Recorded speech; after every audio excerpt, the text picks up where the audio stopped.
This week's US CQM Forecast Alert is financial market indicators predict low economic growth. Exports of both goods and services in August grew more than the ADIMA forecast. As a result, the economic growth rate on the expenditure side has been revised upward. The economic growth rate on the income side has been adjusted slightly due to the revision of GDP price deflator. Long-term interest rate in August fell significantly more than the ADIMA forecast, and the S&P 500 actually fell 1.08% compared to the ADIMA forecast of an increase of 0.28%. Consequently, the economic growth rate forecasted by PCA has been modified downward. On the expenditure side, economic growth was revised up by 0.2% to 1.76%, mainly due to a narrowing trade deficit. On the income side, economic growth was revised down only by 0.2% to 2.12%, reflecting an increase in GDP price deflator. The average economic growth rate as a better measure of economic growth was 1.94%.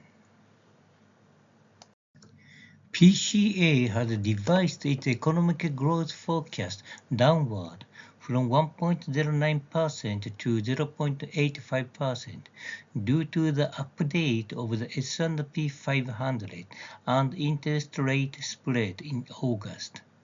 Economic indicators in financial market have led PCA to forecast a lower economic growth rate of over 1% compared to CQM forecast of 2% economic growth.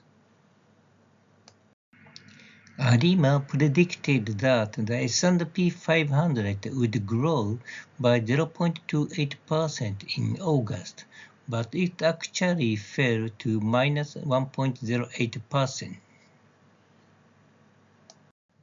As the long-term interest rate fell more than the short-term interest rate in August, the gap between long-term and short-term interest rates widened from minus 0.04% to minus 0.19%. The GDP price deflator was revised upward by 0.02%, lowering economic growth rate on the income side by that amount. The inflation rate remains at below 2%, but is showing a gradual upward trend. Conclusions from this week's US CQM Forecast Alert. The first, a better measure of economic growth rate for 2024 Q3 is approximately 2%. The second, with the financial market indexes updated, the PCA forecasts economic growth of 0.85% in 2024 Q3, more than 1% lower than the CQM forecast. The third, the inflation rate is below 2%, but is showing a gradual upward trend. This slide contains additional information about this week's detailed CQM forecast.